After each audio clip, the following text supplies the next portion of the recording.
The next Philosophy Portal course focuses on Hegel's philosophy of right, a text which represents Hegel's most mature political notion of rights.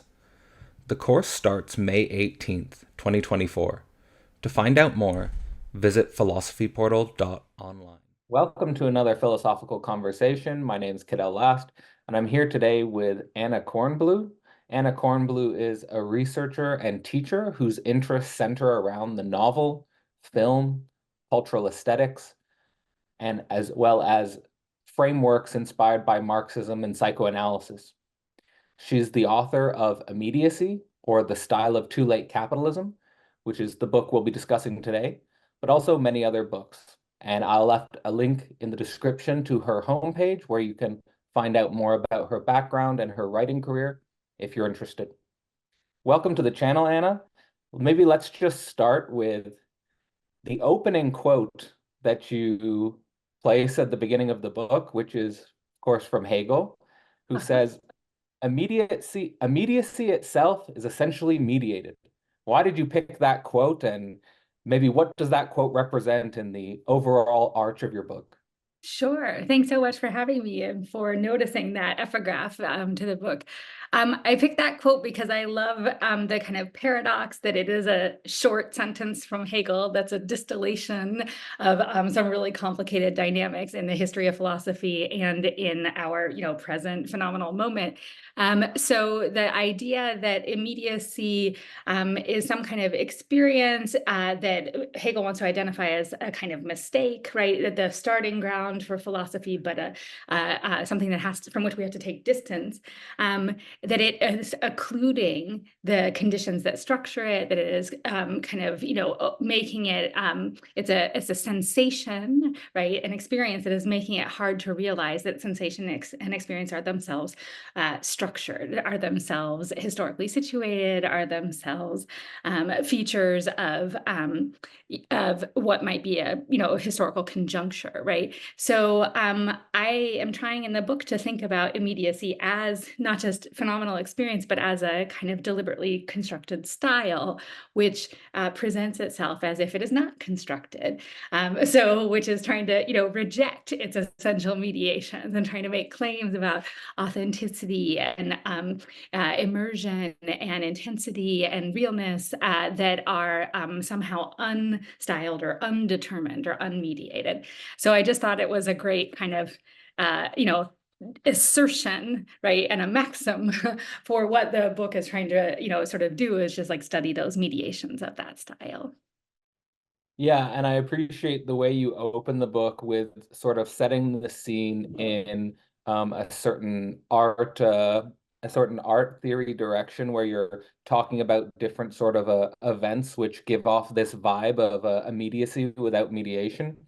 And I was wondering if this style started in a certain California environment, or I know that's your background, or a West Coast environment. Do you know the history of where this sort of trend of immediacy without mediation started and how it spread?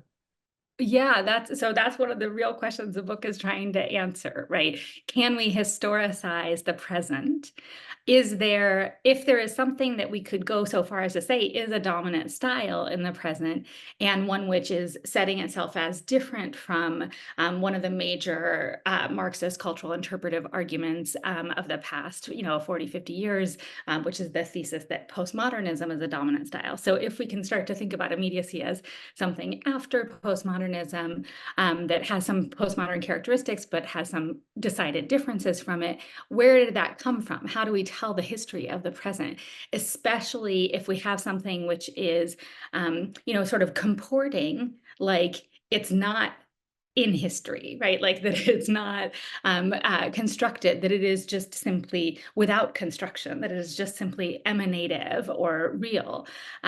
So I try to, do something which is the kind of methodological move that a lot of Marxist cultural interpreters would do, which is to answer where did this come from by thinking about, kind of longer historical arcs and transformations in economic relations. And one of the real challenges in like Marxist cultural aesthetics is if you're trying to make a claim that there's something different going on, how much do you have to say there's been a fundamental reconfiguration of the mode of production? And how much do you have to say there's been an ideological reconfiguration, right? Something like the superstructural shifts. And I definitely put a lot of emphasis on the point that many other, both cultural theorists and economic historians and political theorists do, of like 1973, or the kind of transition away from a post-war kind of boom and into what we can now see as a very multi-decade trend of secular stagnation. Deindustrialization is a piece of that. Neoliberalism is a piece of that.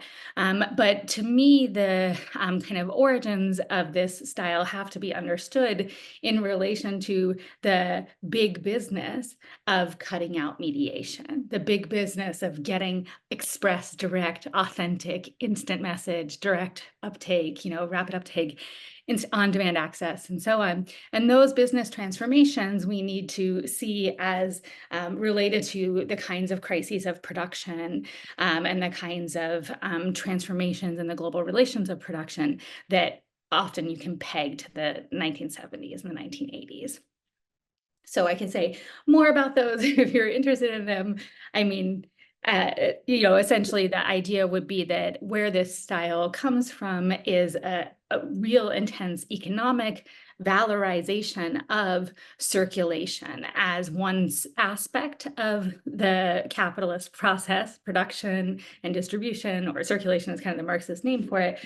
But that when we have certain kinds of accumulated efficiencies in production, and also when we have certain kinds of limits to how much we need to produce because there's been a certain kind of totalization of the world market and so on, that that there's a kind of interest in squeezing the circulation side as a place to derive profit and value. So we can't make more things because we have enough cars or so on, right? But that we can distribute them faster, and we can find new ways of selling them. We can find new ways of exchanging them. That we have only so many services that we need, but we can instantify the access to them or do point-to-point connection of the consumer and the provider, right? And so that circulation intensivity is really, really facilitated by what people think of as a kind of new media revolution, digital revolution, web, capitalism, platform capitalism, and so on, but isn't, totally caused by that digital transformation. And it's just a, kind of phase of putting an extreme amount of pressure on and deriving most value from, again, same day delivery, right? On-demand access, point-to-point transfer that's instantaneous in ways that seem to me to have become aesthetic values, to have become cultural values. Amazing. So I take it to be something that's definitely connected with perhaps the decline of industrial capital and the rise of information age capital. And that I would be interested to know whether or not, because you brought up this dimension of postmodernism as well, and its connection to, are we entering something different?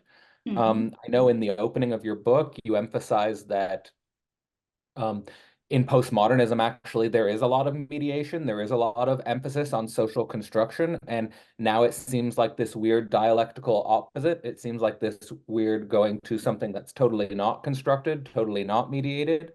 And whether or not you have any background knowledge in whether or not this is associated with the term metamodernism in academic circles, is there a relationship between the two? And if so, how do you understand that? Yeah, so metamodernism, is something that I'm somewhat ignorant of. Somebody else asked me about it, another philosopher in an interview a few weeks ago, actually. So I don't know exactly the genealogy of the term, but I do think that the effort to think about sequences of what happens to the modernist aesthetic drive and what happens to modernist aesthetic procedure in the course of, kind of globalization, in the course of certain forms of expanded commodification of art, and then to think about something that is change, that postmodernism is some kind of change. One of Jameson's formulas of it is that it is kind of the total commodification of the aesthetic, so that everything is experienced as an artwork, and that every commodity is experienced as aesthetic in some fashion, and that all art is for sale, and that that's its purpose. That form of intensified commodification, or also you might think of it as closure of modernist aesthetic autonomy, is a real kind of arc of how people have often described postmodernism. So then, what is it that's intensified in a metamodernism or in another phase after postmodernism? And I think it is that kind of, closure itself. It is that kind of immanentization and instantification itself, that everything is everything, that there is no distance, that it's not just that autonomy is really kind of, always theoretically possible, always politically possible, but very difficult aesthetically and very difficult institutionally. But that how do we have any account of distance or abstraction or of autonomy or independence when we have our chief practitioners of art in many cases expressly repudiating those things as values, right? So the kind of anti-modernism, as it were, of the prizing of intensity, the prizing of intimacy, the prizing of authenticity, and the kind of effulgent emanative presence that doesn't admit of distance. So, one of the things I kind of think about is immediacy seems to be, about aesthetic works that are too close with us, right? They're really interested in extreme affect. In postmodernism, Jameson talks about a waning of affect, that there's this just kind of mixing and heterogeneity and irony and a certain kind of distance that is undermining itself and so on. And I think that that's not the place where we are presently. Does that start to No, get at any? it's this again, you get this insane, it seems like dialectical reversal where you're going from, like you're saying, this ironic distance from itself, everything's emptied of meaning.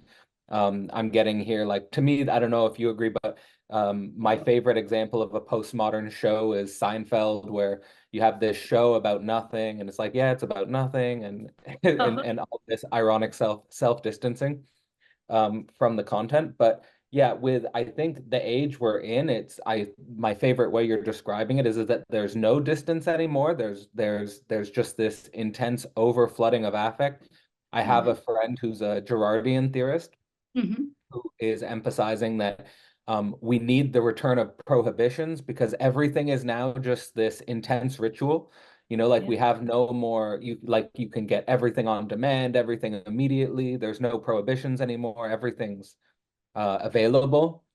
And so I wanted to go a little bit into maybe the philosophical dimensions of this because as I told you before we pressed record, Philosophy Portal has even explicitly branded itself as a sort of space of conceptual mediation where it's really about just the long-term work of the concept, the sort of emphasis that I always, my new tagline in the last years has been something like patience of the concept, just be patient with the concept, even slow down a little bit. But also the philosophy has focused a lot, and I want to situate this in relationship to what you're emphasizing with distance, Yeah. that the philosophy has focused on lack, gap, Right. failure, Right. and that in some sense, like trying to think maybe the relationship between the postmodern and maybe whatever this other thing, maybe metamodern, maybe not, but something like a real mediation. Like a real mediation requires distance. Like a real mediation requires lack, gap, failure, seeing these things, working with these things. So I'd love to get your view on this because one of the other dimensions of mediation that you bring up, which I like, is mediations are connective collectivizers. And I think that that's also at stake with both of these opposites, postmodernism, metamodernism. Totally. Yeah, that's really beautifully observed. I think that this decompletion that gap or lack might signify is also cut, right? That there is, that mediation is the, break in phenomenality, or is the constitution of being that, is from out of gap. And that there is a real interest in the phenomena I'm describing in rejecting cut, in rejecting opacity or lack or gap, right? That the immanentization, the kind of instantification of presence, the intensity and effulgence and emanation as contemporary values, that those really have at stake that they want to, kind of stamp out that we are opaque to ourselves, that the other is opaque to us, that things are not transparent or apparent or self-evident. And what is at stake, I think, in that prizing of that fullness is really a rejection, not only of distance in the sense of like analytic distance or interpretive distance, but of our alienness from ourselves, right? That we, and of the kind of cut of conceptual distinctions, right? So criticism and philosophy, I think, have to, I love this idea of the patience of the concept. They have to make space and make time for concepts to kind of take form, take shape, come into contour, be developed, be attached in a context, and then have their, that conjuncture, that context, and how it is influencing the concepts be kind of studied and internalized into the concept itself, right? But we have, in so many of these, I think, aesthetic forms, just a total rejection of conceptualization, a total rejection of distinction, a total rejection of abstraction, and an interest in the planar, immanent equivalence of all the things. And the idea that making a cut or saying, this is not this, right? Making those forms of discriminations is itself oppressive or ethically bad or politically undesirable.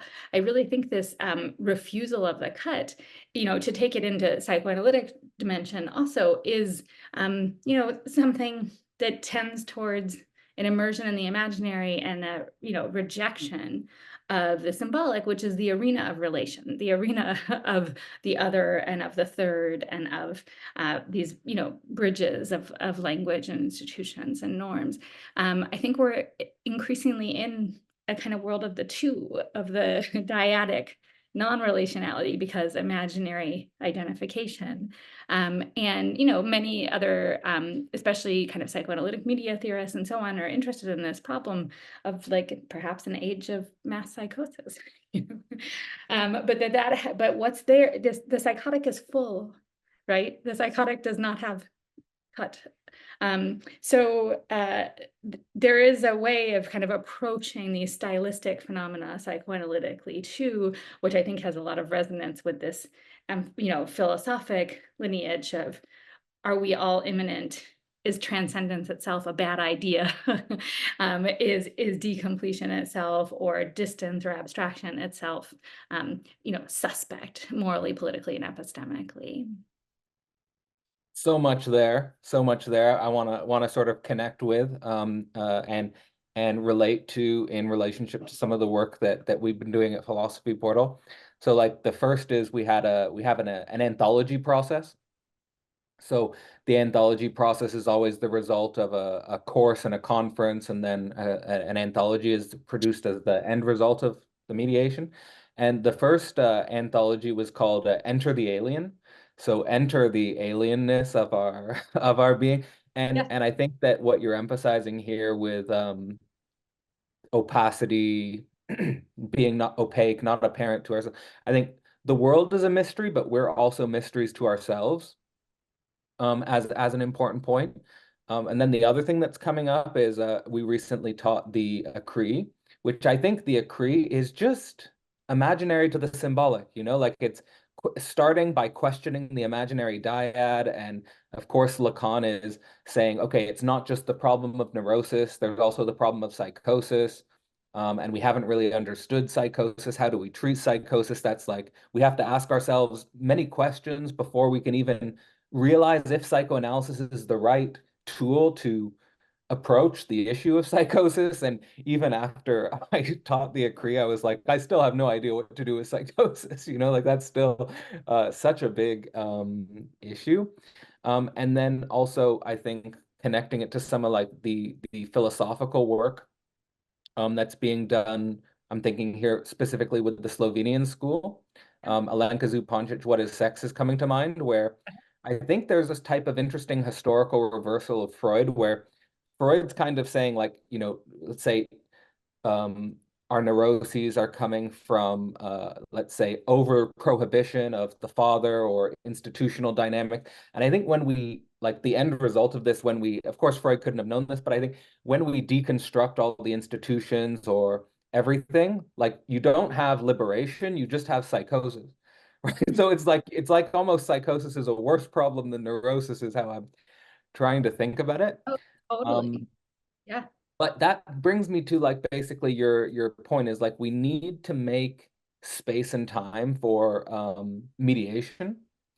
And the problem here I've confronted, and this is where I'll throw the question back to you, is we are saturated in mediums of immediacy.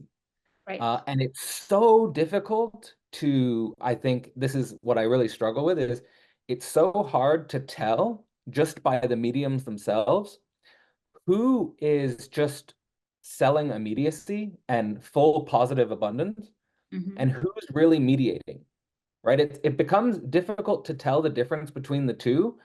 And it also becomes difficult for mediators to compete with immediacy.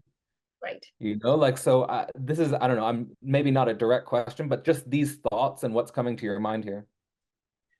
Yeah, so, one of the things that you might observe about our media ecology is that although there is lots of writing going on, right, that's what, say, a Facebook status update is, or a Medium or Substack post is, or a formerly tweet is a skeet now, if you use Blue Sky, that there is much more imaging going on, right? Selfie, TikTok, YouTube, so on, that there is the surfeit of the image and the scrolling of the image and the swipe left and swipe right, the kind of instantaneous binaristic judgment of the image, that we are having this glut that is, as neuroscientists seem to be kind of concerned about and writing about, reorienting our cortical functioning, because we can process images faster than we can process words. And that seems to me very grave, psychoanalytically speaking, that we have a media ecology of image saturation, and that is like imprisoning us in an imaginary, and we seem to be exhibiting these kind of addictive scrolling behaviors that are just about, consuming more and more and more of the image, right? And doing so in a kind of mirroring, again, imaginary relation, right? Why is TikTok powerful? Because it tends to privilege the front-facing cinematography that we also see as privileged in original streaming content, but also the algorithm is looking at your face, right? The secrets of the TikTok algorithm involve, I've seen papers by communication studies scholars about this, right? Racial profiling the face, affectively profiling the face. They're giving you hyper-tailorized feed that is based on how it is reading your face, looking at it too, right? So we are in an media ecological situation and a data extraction economy situation in which the superabundance of images seems to be having some impact on our cortical processing, on our affective and libidinal experiences, and on our, cognition, right? Our ability to process information, our ability to digest, metabolize thoughts, and to take the time for that. So when you say you find yourself being unable to tell, who is selling immediacy and who is selling mediation, I think most platforms and interests with something to sell are selling immediacy, because that has been the thing to sell. In business, the term that I cite from kind of industry, ideas is disintermediation, which is also a financial idea too, but you cut out the middleman. So I'm selling direct to you. The algorithm is looking direct at my face and giving me exactly what I want, right? Or I'm summoning, the Postmates, or I have my personal Mechanical Turk, or my personal, moving company, or my personal chauffeur, with all of these different apps, that it's me and them, and they're the flexible laborer, and so on, and that we get to have that direct relation without the bother of the restaurant, or the ghost kitchen, so right, without the bother of the taxi company, without the bother of the brick and mortar retailer. So everybody is selling immediacy, because disintermediation is our big business: self-publishing, gig economy, so on, right? E-brokerage. But who might be selling mediation, or how is there like friction even within these commodities of immediacy, right? There are surely individual YouTube personalities or individual TikTok influencers who have some kind of friction in their presentation, who have some kind of ability to, regenerate distance, or to reanimate the symbolic. There are surely some good original streaming shows. There are surely some kind of opportunities for regenerating and rethickening representation and mediation, but the cards are stacked against that. Look at you're using this platform of YouTube to make time for the concept. You're relating to all kinds of people. You have a community that you've built, and that's through the image, and that's through things that people are probably watching on their phones, and they're probably doing it while they're like maybe multitasking or commuting or like folding, they're like trying to optimize, right? But something real does emerge from that in terms of authentic meaning and connection and concepts. So it's not like everything on YouTube is bad or something like that, right? But how do you make that discrimination, as you pose the kind of anxious question, right? Like, what am I getting that's mediated, or where does the individual consumer have the opportunity to participate in these thickenings? Like, that's what I get worried about, that we have this macroeconomic context and macro political context that makes it hard, and also this authentic context of emergency and urgency too, right? But that makes it hard to slow down, that makes it hard to really fabricate these connections. Well, one of my favorite things to do when I read a book is to focus on the last paragraph that someone writes in the book. It's the way someone ends a book is usually a really interesting window into the book as a whole. It gives you like a retroactive perspective on the book as a whole. And what I appreciated about the end of your book was your emphasis on this capacity for thickening that you just brought up here again, thickening. So I'll bring that up. So I'm going to talk a little bit about how, I've tried to introduce friction and thickening, because I definitely don't want to suggest that, even though, like, for me, TikTok I'm not even touching it, like I haven't even gone there. Also don't want to be like the old grandpa in the room, only in my 30s already, like saying, oh, TikTok, oh, God damn, back in my day. No, but, with YouTube, for example, um, I went to YouTube because of an impossible tension in the institution, where I didn't have enough space and time to really work through the philosophy that I wanted to work through in the institutional context. And that's fair enough, right? And in some sense, like there's a rational tension there. And YouTube at the time offered me an outlet to, for example, do these long mediations of Hegel or whatever. And it was a great outlet. But if I just stayed with YouTube alone, I realized it quickly lost its thickening in the language you're using. It can quickly become, and to me, what I mean by losing thickening to just this, it just becomes this empty surface. It just becomes very thin. And the illusion is very strong here, because you can have, and it's very weird and deceptive, because you can have hundreds of thousands of whatever likes or views, but it's actually very thin still. Yeah. And there's very weird dynamics that a lot of YouTubers are talking about, like they have 100,000 subscribers, but they just quit because it's actually not much depth there, and whatever, even economically, it's not very sustainable and so forth. Yeah. My channel is not necessarily very big, but what I did to thicken it was build out an online course platform behind it, and that added depth. And then furthermore, what added depth is connecting the courses to long writing processes, where there's feedback processes installed. But like you can't just do that if you have a YouTube channel there, if you don't have that background there.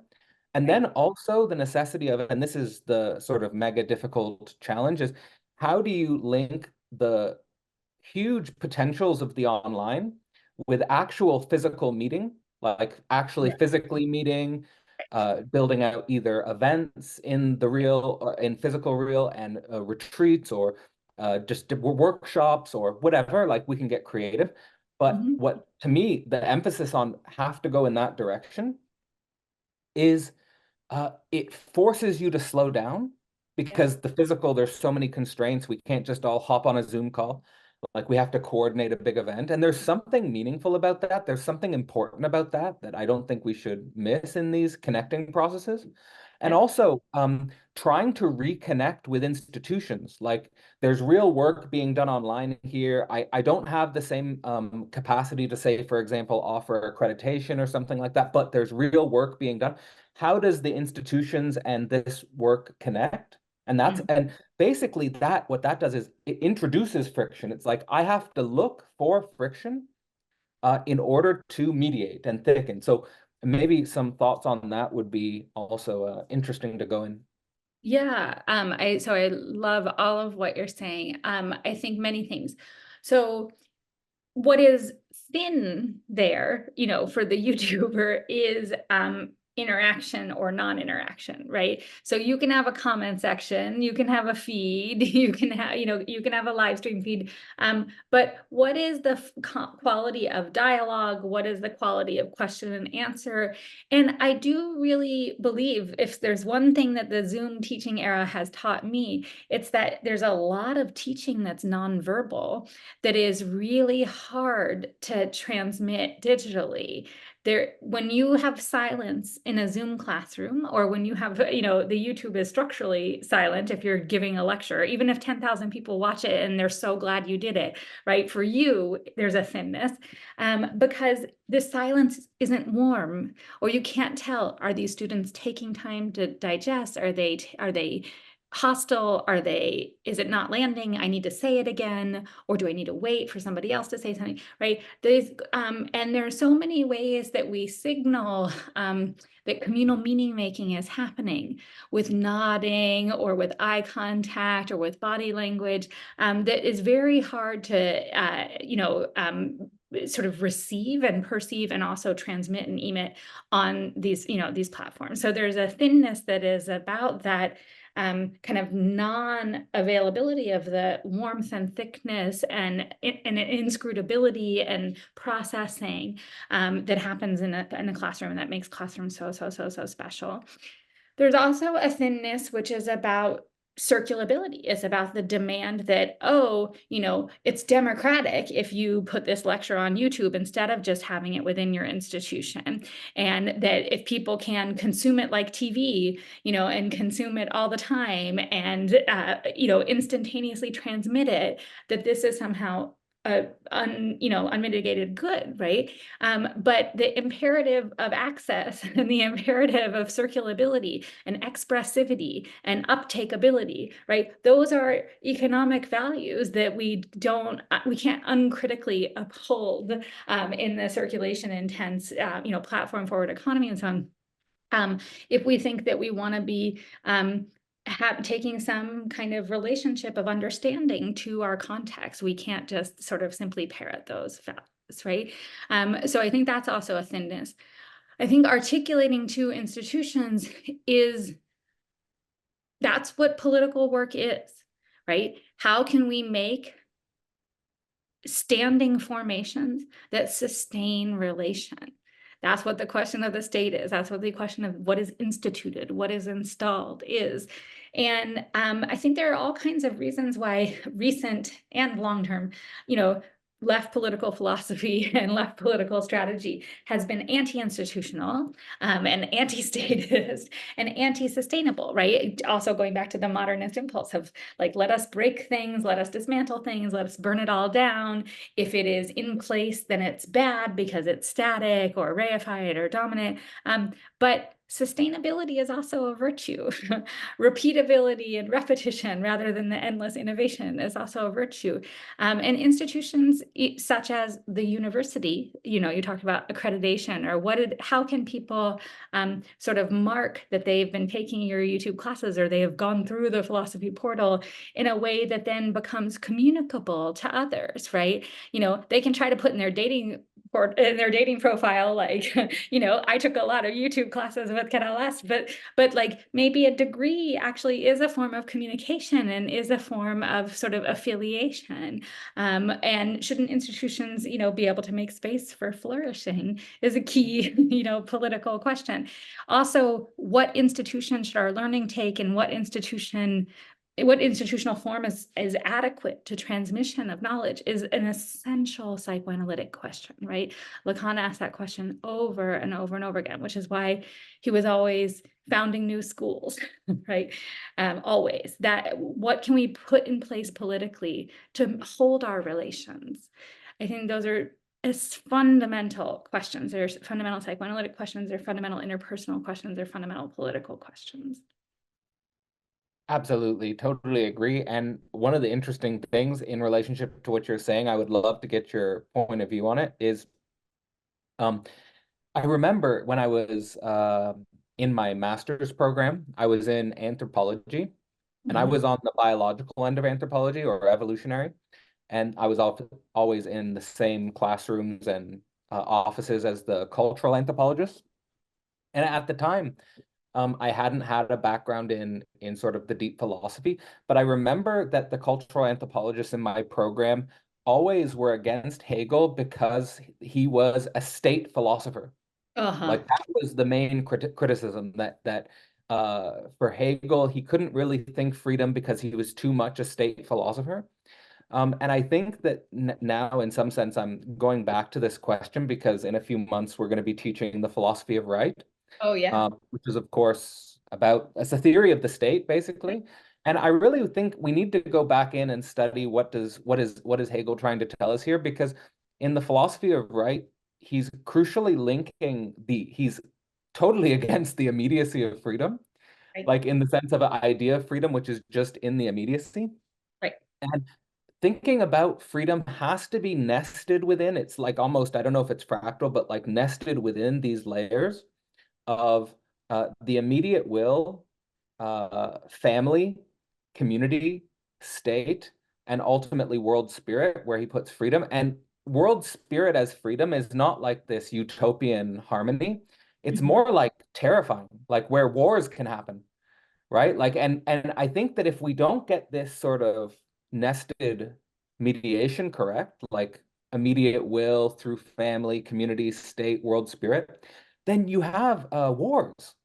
Yeah. Like you just have wars and major geopolitical tensions erupt, and you have these tensions where how can we even make sense of all of these tensions because they just are so explosive and so complex, and all of these weird just conflicts we've never confronted before. So that's one point about, I think we do need a leftist political, and I've even talked to for example, Daniel Tutt about this, who's a psychoanalytic theorist on the family, and he makes the point, not only the subtitle of his book, The Crisis of Initiation, but that we need to think the family politically, because it's not like the family is actually quite anti-fragile and robust in relationship to large socio-political transformations. Like we can't just skip over or pretend like the family isn't there or not itself a revolutionary category. Right. But I think in order to think the family as a revolutionary category, we need to go from immediacy to mediation of desire, of and so forth. But Yeah. before throwing it back to you, just a few more points is that another aspect of the thinness that I've experienced in regards to the classroom is this crisis of the generations between older and younger. And in some sense, because we just become screen images to each other, all of the depth of just that we're full-bodied humans, we might be 20, we might be 30, we might be 40, and the importance of having older people to look up to and teachers and those dynamics are just lost. And also processes like you were pointing at with, I think, go back to initiation with, like, for example, the degree as a kind of an initiation process that I think can be psychologically necessary for the learning process. So yeah, again, a lot there, but just maybe orienting it around. What do you think are the consequences for leftist political philosophy in your working with mediation? Yeah.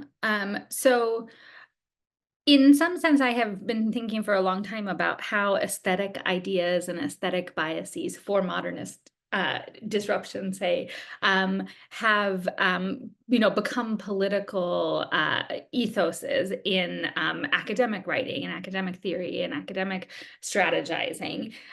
So my book, The Order of Forms, is largely about that problem. But I'm not, properly like any kind of scholar of politics. I definitely think that it is a maxim of psychoanalysis that constraints are enabling, that there is something terrible in the realm of the unmitigated, and that there is something totally authorizing and as a condition of possibility of freedom and a condition of possibility of enjoyment to have structuration, to have formalization, to have signification. And that similarly, there is something capacitating about formalized instituted relation. There is something useful about the state.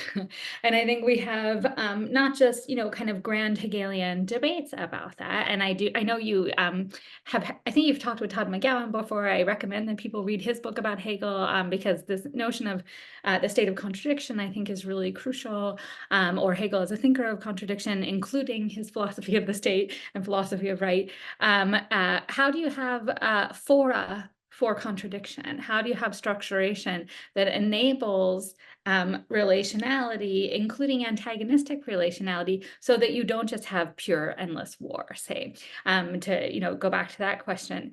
I think that in this book, I have some indications of what I think immediacy politics look like, but I would really like somebody to flesh it out who studies politics more.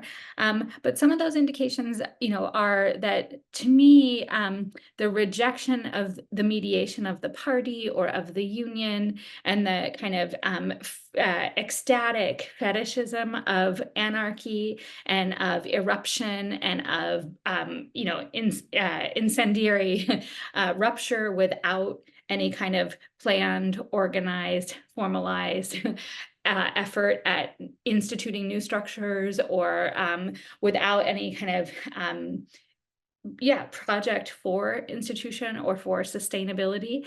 That's really a debilitating fantasy, actually. I think if we look at in the United States, what have we lived through the last 40, 50 years but a very coherent revolution that is a right-wing revolution, and it knows how to wield available institutional channels of power for its purpose. And we have a kind of beautiful soul leftism of all institutions are corrupt, including unions, including parties, and we just must prize the riot. We just must prize spontaneity, anarchy. You can't prescribe anything because that's oppressive. You can't offer even a vision or a plan because that's oppressive, and we just have to have this messianic, non-specified horizon. I think a lot of those left political tendencies, to me, have not been very effective at bringing about emancipation. And they're just not very Yeah, well conceptualized in terms of either tactic or strategy. And I do think of a lot of them as aesthetic biases, a fondness for formlessness, and for breakage and rupture and innovation and spontaneity. There are right-wing versions of immediacy also, right? The talk about the dismantling of institutions, that has been a ideological and economic goal of the authoritarian right for a very long time. Let us attack schools. Let us attack actually churches, right? What are the mass shootings? But like, let us not have places where people can, come together in structured relation. Let us make people afraid of that and afraid of the grocery store and afraid of the shopping mall. But especially the school shootings and the church shootings, these are attacks on institutions, but so is defunding, right? So is dysregulation. So is, the private equity kind of vitiation of all communications media, local newspapers, local radio, and so on. So the right has its version of there should be no institutions, right? There is no such thing as society. And they very effectively implemented that kind of vision. And then what goes with that, but charismatic, fascistic, id leadership and superegoic leadership, and we see ourselves mirrored in it, right? We like it that he is the outlaw or so on. So I definitely think there are all kinds of political manifestations of immediacy as an ideology and as a tactic across the spectrum, and that they're worrisome. It's funny, there's so many connections there with what you were just pointing towards with a conversation that I just recently had again with Daniel Tutt, where he was talking about the rise of these fathers of the horde, like Mhm. where there's like the emergence of like the digital father, like where there's just this spontaneous sort of charismatic leadership and superegoic identification, and we enjoy that, and we get this mirror relationship going, and yeah, that's super important to emphasize. I also like on sort of your more left-wing critique this sort of aesthetic preference or this aesthetic bias towards eruption and spontaneity. I think that Zizek's always pointed towards this as a critique with what happens the day after the revolution, right? Mhm. Like we have this focus on the revolutionary eruption, but not the day after. It's sort of like a romanticization of the revolutionary upsurge Right. with not much attention to like the metaphysics of day-to-day life. And like, Mhm. how does, okay, day-to-day life happen? What about just how are the buses running and what, Right. and so Right. forth? So that's really important. And I think that where this brings me to in your book is I love the way you frame it as well. You talk about how immediacy is crushing mediation or immediacy is swallowing everything. Mhm. And you connect it to specifically in the art world, and maybe we could focus on the art world since that's sort of your professional focus, is self-identity without representation. Yeah. I think you point to it as a ferment with no words. Yeah.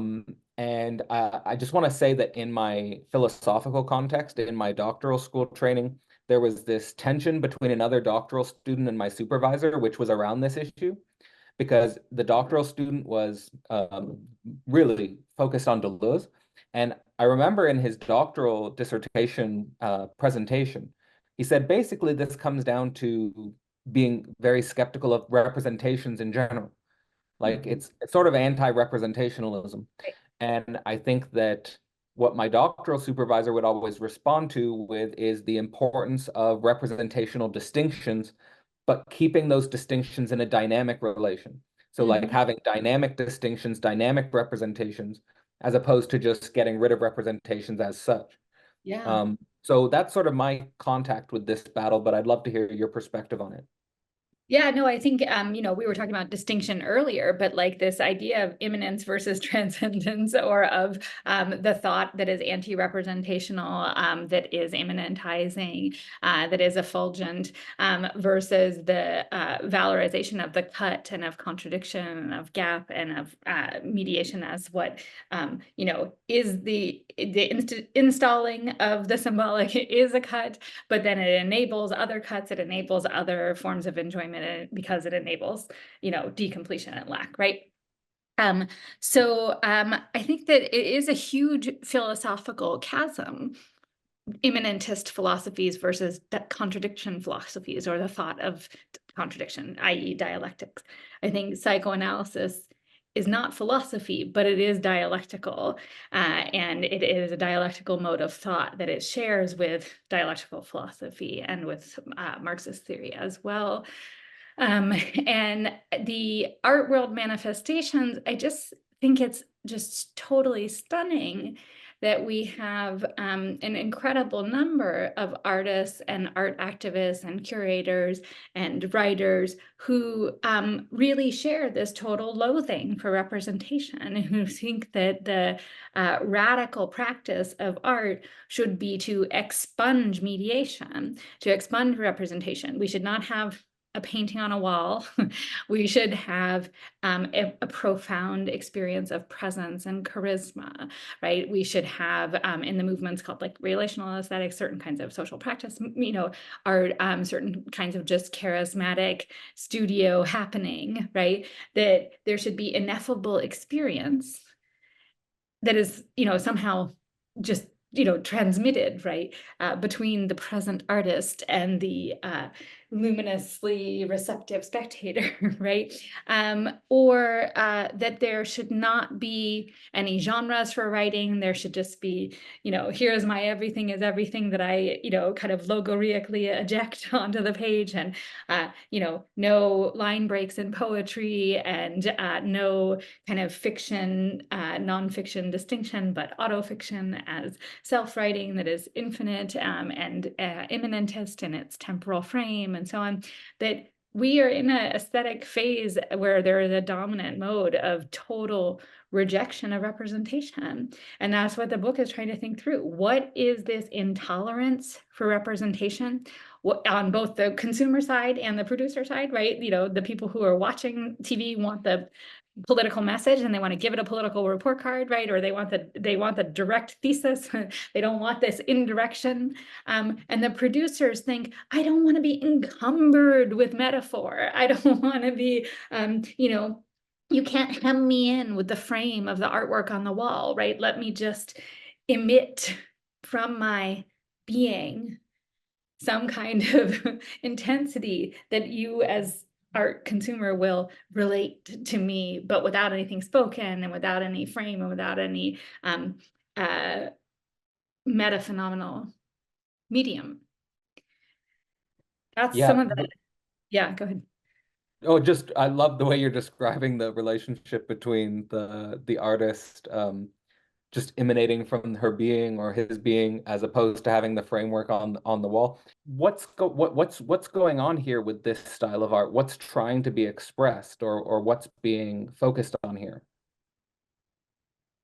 So the way that I understand it, expressivity itself is being expressed, intense connection, the way that Abramovich describes it, the way that the museum describes it, and the way that the spectators describe it, or the participants, describe it, is that they're having an experience, and that it can't be described beyond that, that something, singular, discretized, ineffable, non-relational, that is intensely bodily, that is profound in its affect and profound in its concretude and its corporeality, that doesn't integrate to a higher order of meaning or concept, right? It's just imminently gripping us in our cells. That seems to me really appealing for all kinds of reasons, and people think that is a genius performance, and people are very moved by it, right? Really appealing for all kinds of reasons, but that appeal has to be understood in a broader matrix of value that is about cutting out representation, that is about rejecting mediation, that is about negating intercessional instituting fabric of relation. And I am not trying to hate on the objects that I discuss, right? I'm trying to understand them. I think that's the critic's job, and I think that's the Marxist interpreter of culture's job. To me, it's not Abramovich's genius to posit or offer charismatic presence and not an intensity. That is the economic imperative of neoliberal human capital bootstrapping and of instant access on demand. You want it, we get it, circulation intensity. Hmm. I think the main thing here that would be interesting to discuss and dive into is then the way in which all of this movement is situated within what you call too late capitalism. I have to admit that when I was first sort of getting into philosophy and studying literature, the term late capitalism always confused me a little bit, in the sense that how do we know it's late Uh-huh. capitalism? Yeah. In some sense. Maybe we could go into, what are you trying to point towards in this shift from late capitalism to too late capitalism? I know you emphasize, of course, that it has something to do with temporality and the loss of um, basically the future, it seems to me. Right. But I'd love for you to dive into what's going on here. So late capitalism is a term with a long history. It's been around for over 100 years. It's been something that people use to sort of describe some notion of the world market, some notion of advanced industrial and financial capacity, some notion of the tendency of the rate of profit to fall when you achieve that advanced capacity and that market integration. What is left as the horizon of difference for capitalism to capitalize upon. It's also a way that people try to think about what's recent, or what, capitalism lately, right? What's going on now, and how do we do this work of analytically describing, the long historical trajectory where it's still capitalism, but something seems qualitatively different, or something is quantitatively different that might pass into a qualitative difference, right? How do we know when we're in an era of industrialization or when we're in an era of deindustrialization? All these kinds of questions. Late capitalism has often been a way that people were trying to think through periods of distinction within capitalism itself. And it's the key term for Jameson's account of postmodernism as the dominant logic in the 1960s, 70s, 80s, 90s. One of the features of postmodernism for him is what he calls a loss of historicity, that the integration of the world market and the globalization of corporate capitalism, and the multinational corporate alignment as even an obviation of the sovereign nation state, that that kind of integration, and then the logistics revolution that brings a compression of space and time. This is also David Harvey's notion too, that there's a kind of just proximity that makes space the main way that people are understanding or interacting with the global system, and the past, where there was distance and differentiation, is kind of lost. And also there's this co-presence of different historical styles, or also different phases of development, when third world economy that is now integrated into the economy, but still the kind of quality of life, or the life expectancy, or the the GDP is heterogeneous to what the first world economy is, right? That there's a loss of historicity because everything seems all on the same timeline now, right? What I try to articulate with too late capitalism is that there is something that is maybe going on in the 21st century circulation intensive economy. There is something that is maybe going on 50 years deep into secular stagnation for the G7 economies. And there is certainly something that is going on with extinction grief and with the kind of processing of the loss of the future, that we might think of as again, instantification, immanentization, kind of temporal confinement of the present, that it's vibrating intensity, but that there's no future. There's a loss of futurity that corresponds to that loss of historicity, but kind of comes after it, and that, you know, hems us in the present on both sides. So that then when we have this aesthetics of presence, the artist is present, right? When we have this, you know, these aesthetic forms that are about charismatic vibration in the moment, right? That those seem to me to be indicating this loss of futurity in addition to a loss of historicity.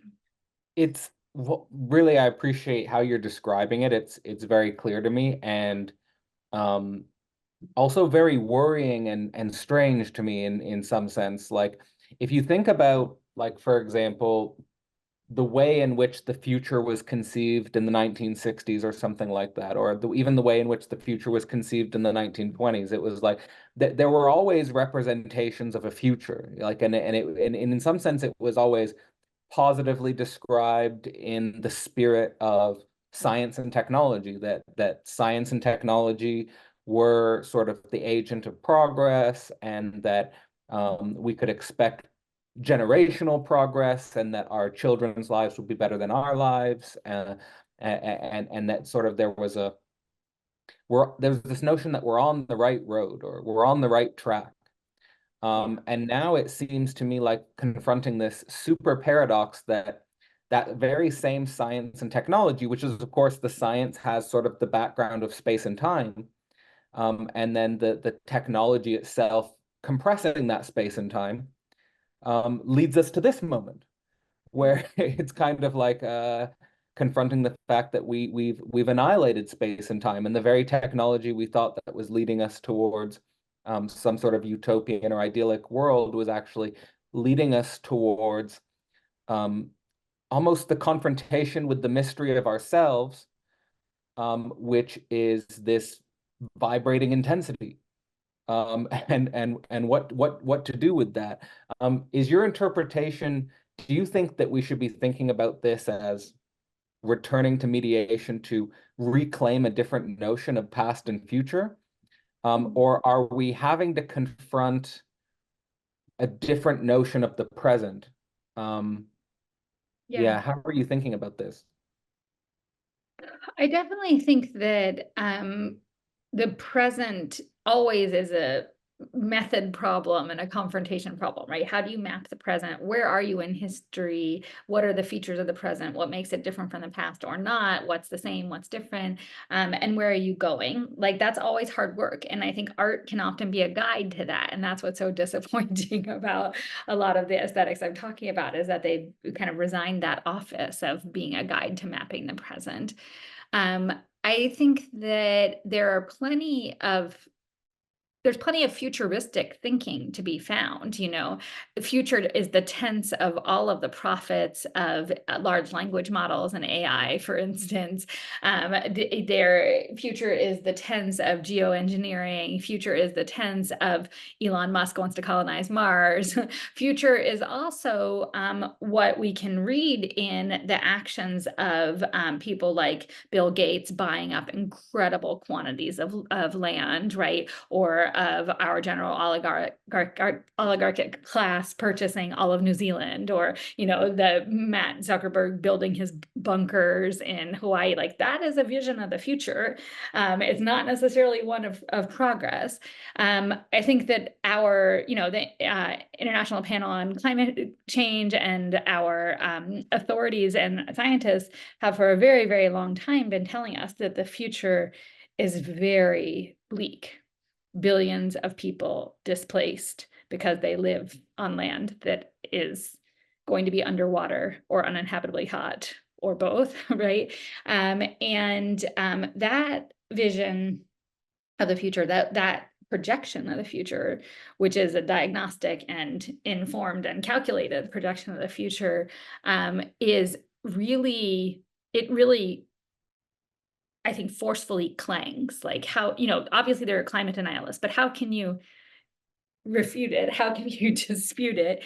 But then what the political response will be is the enigma that, in some sense, we've already responded by not taking action. And that's where too late comes from as well. But I don't think that that absolves us of the necessity to try to mitigate inaction or to try to mitigate the coming calamities, to make things less worse. It is too late, and that is precisely why it is even more imperative to take action collectively and organizedly and so on.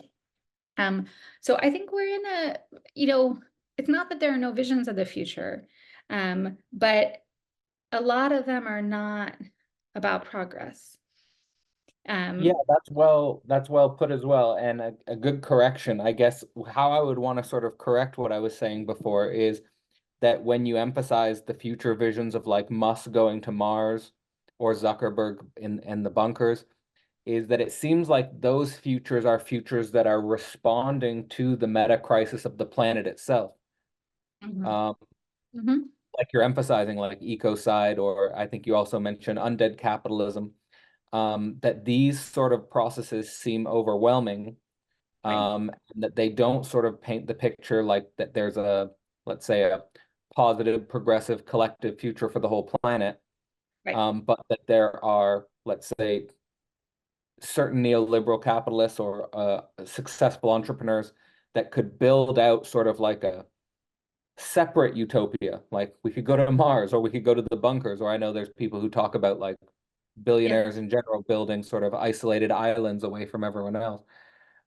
So there's, and I guess in that spirit, emphasizing this idea of too late capitalism, um, do you think then it's just preparation for meta crisis, or is it collectively organizing in such a way as that meta crisis itself falls away as a signifier just because we found a new organizational capacity to deal with the new sort of planetary constraints and boundaries? I mean, I definitely think that collective planning, collective action, and collective visions are what are the needful thing. And I say in the conclusion that I'm really interested in some of the anti-immediacy work of collaborative theorists who are trying to do things like talk from a anthropological, political science, economist, and historical point of view about what policy platforms should be, right? There are all kinds of scholars and theorists who are writing the Green New Deal or who are writing platforms for a planet that a planetary future that is, has concrete, doable processes and strategies for mitigation.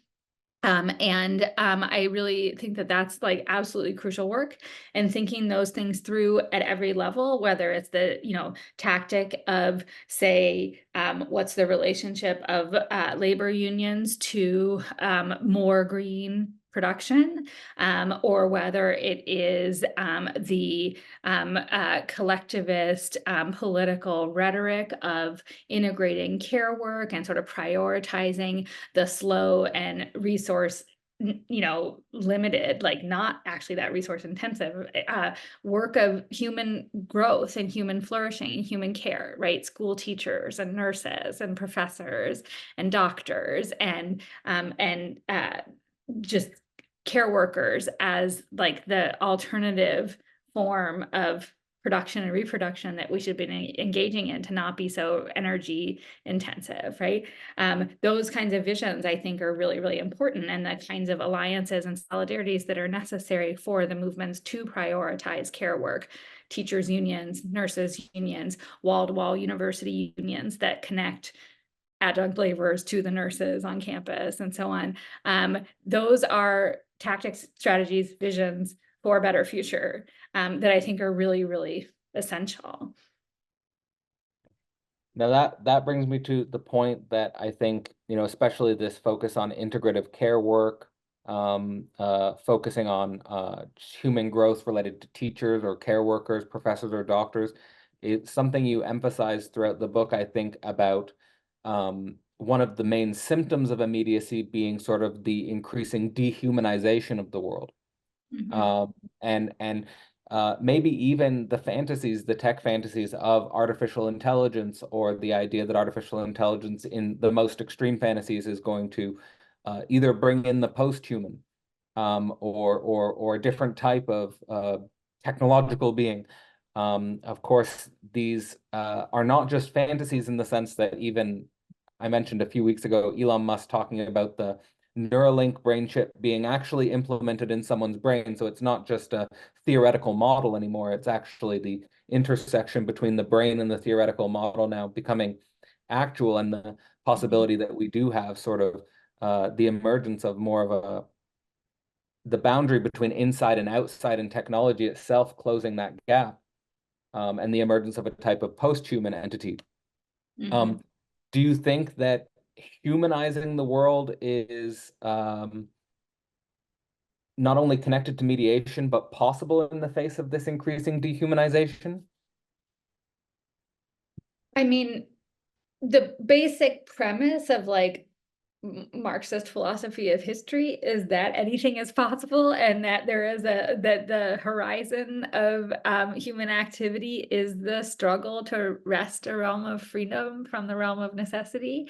That there can always be a space more adequate to human being, as Ernst Bloch puts it, right? I think things are possible, yeah. And I think there are incredibly interesting, movements, everything from neighborhood mutual aid with climate refugees to, again, like left think tanks that are trying to intellectually produce policy platforms for practical improvement of how first world economies are structured. And so I think there's lots to try to connect up, lots to try to fortify, lots to try to thicken, so much work to do. What I am mostly analyzing is that it seems like our dominant cultural art, our dominant cultural literature, and our dominant cultural theory are not up to that task, um, and are not capacitating that task. They're kind of impeding it. So we have to Yeah, look at there for inspiration. Yeah. yeah, no, it's totally sort of the main thrust of the book, and I just want to sort of emphasize that, again, towards the end of the book, this focused on art forms and theory that are really focused on countering immediacy with mediation being the key, and maybe just discussing maybe in more detail, where do you see the seeds of this countering immediacy, or do you see these seeds of countering immediacy? Are they growing? I don't think they're growing. I mean, that's the sad thing about the book, but art isn't everything. Art comes after many things. It is originary in the sense of like abstraction in the cave, but it is, the forms of art, and especially the mass available, mass produced, and mass popular styles of art can be, secondary to the political goings on and the economic determinants, right? So I say in the book that I think that something like the union militancy of cultural workers, unions at libraries, at museums, at educational institutions, at publishing houses, at newspapers, that those cultural worker labor militancy, it might, make the condition for better art to emerge. If we unionize our publishing houses, then we can have better, more representative, more inclusive, art come out of publishing, say, or fiction come out of publishing. So that there's a afterness in that sense. The art that could still be of inspiration to us, I think of as more residual. Raymond Williams has this framework of dominant, residual, and emergent. And I think that the residual forms that are still with us of more mediated art, more mediated literature, can continue to be of use in inspiring thought and inspiring the work of making mediations. So in the conclusion, I think about some, contemporary Black fictionalists who are really invested in third-person narration and not in autofiction, who are invested in the historical novel, who are invested in social realism in different kinds of genres in older formats. And they seem to be achieving something really conceptual and really beautiful and really important in their writing. I think about photographers who work at a different scale than the selfie, or even who don't put human subjects in their photographs at all when we're in this realm of the tyranny of the image and the portrait and the mirror, right? I do think that and that relates, to old landscape painting, right? To go back to that. So, and I think that there are theorists, Jameson perhaps foremost among them, but there are theorists who work in the long tradition of the Marxist interpretation of aesthetics and in the long philosophical tradition of understanding immediacy as error, from Hegel through Marx and Lukács and Adorno and Jameson, right, whose work is still useful to us, for sure. It seems like Jameson's one of your main sort of philosophical inspirations that you're drawing from. Could you say a little bit about what your relationship is with Jameson's theory and how it sort of inspired your work? Sure. So, the book in some sense organizes itself as a conversation partner to, or a successor, inheritor to, child of, postmodernism as probably his most influential work. So there's a 1984 essay, Postmodernism, that then becomes a book in 1990 that the effort of sort of combining large-scale cultural analysis with a certain critical evaluation of the cultural objects and with a kind of dialectical periodization of cultural mode or cultural logic or cultural style. That is all the kind of inspiration for this particular book. But more broadly speaking, he is somebody who became Marxist intellectually in the academy at a time when it was basically illegal in the United States to have anything to do with anything smacking of that. And he has held fast. He didn't renounce academic Marxism in the 1980s or the 1990s or after 9/11, like so many other, one-time Marxist academics we might be able to list. He's been steady, and he has throughout all that time been hyper committed to the project of dialectical analysis, the project of dialectical interpretation, dialectical method, trying to figure out what that is. What does that look like when we're thinking about cinema? What does it look like when we're thinking about gallery art? What does it look like when we're thinking about literature? What does it look like when we're thinking about philosophy and the intellectual history of the tradition of dialectical interpretation itself? So he's really just like this, stupendous kind of intellect and stupendous figure with all these different kind of expertises and literacies and competencies, but always sort of unified by a certain fidelity to Marxism and a real flair for and illustration of and pedagogy of dialectical method.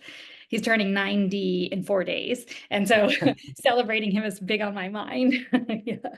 That's great. Is Thank you that for kind of that. start to answer your question? Yeah, absolutely. And also just brings it back to, I think, the importance of my own sort of personal history and my own relationship to my intellectual journey has just really begun to center around the importance of dialectics and dialectical thinking, which seems to be a lifelong process. And I guess the way I've understood it is kind of to be the opposite of dialectics is kind of like an antidote to being sort of like a world, like just getting stuck or reified in one certain worldview, or Yeah. getting stuck or reified in one certain way of thinking. It's a way to keep your thinking fresh, but at the same time, not to be, let's say, anti-structuralist, but to think with structures dynamically and to think with paradigms in a way that you're sort of exhausting the potential or the possibility of the paradigm instead of just using the paradigm as sort of something to identify with as a weapon of identity or something like that. Yeah. Um, and of course, like you've been emphasizing, Marxism seems to be another big underlying framework and motivation for you. I'd just be interested, especially for the viewers, if you could point in any directions of contemporary Marxist theory, of course, beyond your own, where you think people should be looking. Where do you see the frontier of contemporary Marxist theory, either in the art world or beyond? I think that it's really important to pay attention to ongoing discussion of debates about automation and service work. So Aaron Benenov and Jason Smith, but like the theorizing that is happening by like the Chicago Teachers Union about social reproduction, and Titi Bhattacharya, Nancy Fraser, Cynthia Ruza thinking about social reproduction in general. I think that that's the conjuncture that we're in, is which amount of service work is going to be automated, which amount of automation is going to be used, including AI, as a cudgel for breaking labor. Scab GPT already being invoked, Boston University is trying to break their grad worker strike last week with it. This AI as condition for expelling or degrading the labor of social reproduction, labor that we have formerly thought of as perhaps impervious to automation. All those debates, New Left Review has been staging some of those, and actually as part of the broader conversation about tendency of the rate of profit to fall and secular stagnation. So Brenner and the kind of arguments that are happening there, like all that, I think is just so important to understanding where we are. I put a lot of faith in, at the end of the book, as I say, kind of intellectuals who are working on these programs like A Planet to Win, or these kind of white papers, the Climate and Community Project, Dan Cohen and Theo Rioenfrancos. I think they're trying to have a left think tank for left policy that is theoretically driven. That's really, really exciting to me. The left philosophers like Femi Taiwo, who are trying to sort of understand, what are the virtues of sustainability or the virtues of security? What is the necessity of reparation? What are kind of constructivist, philosophical, political principles? I think those are incredibly promising and really, really important, and real antidotes to a lot of the immediatist philosophy that I try to designate in the anti-theory chapter. So that's kind of a beginning.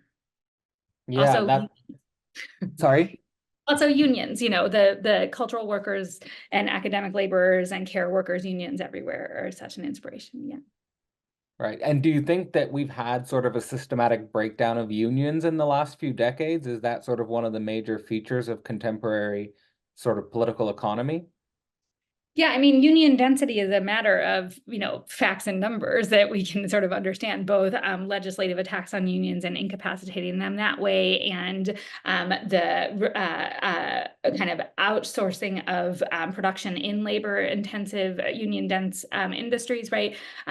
Michael Hard has this, book on the 70s now. One of the arguments he makes is that it's labor which drives history, and therefore we shouldn't think about the exporting of labor in the 70s and 80s as the cause of the lack of union membership, but that union density was the driver of the corporate interest in moving away from the United States. So like there's that matter of fact that we have a loss of union power, but is also the matter of fact of the tremendous upswing in union militancy precisely in these care industries, even in places where everything is at stake in terms of the illegality of striking, like West Virginia.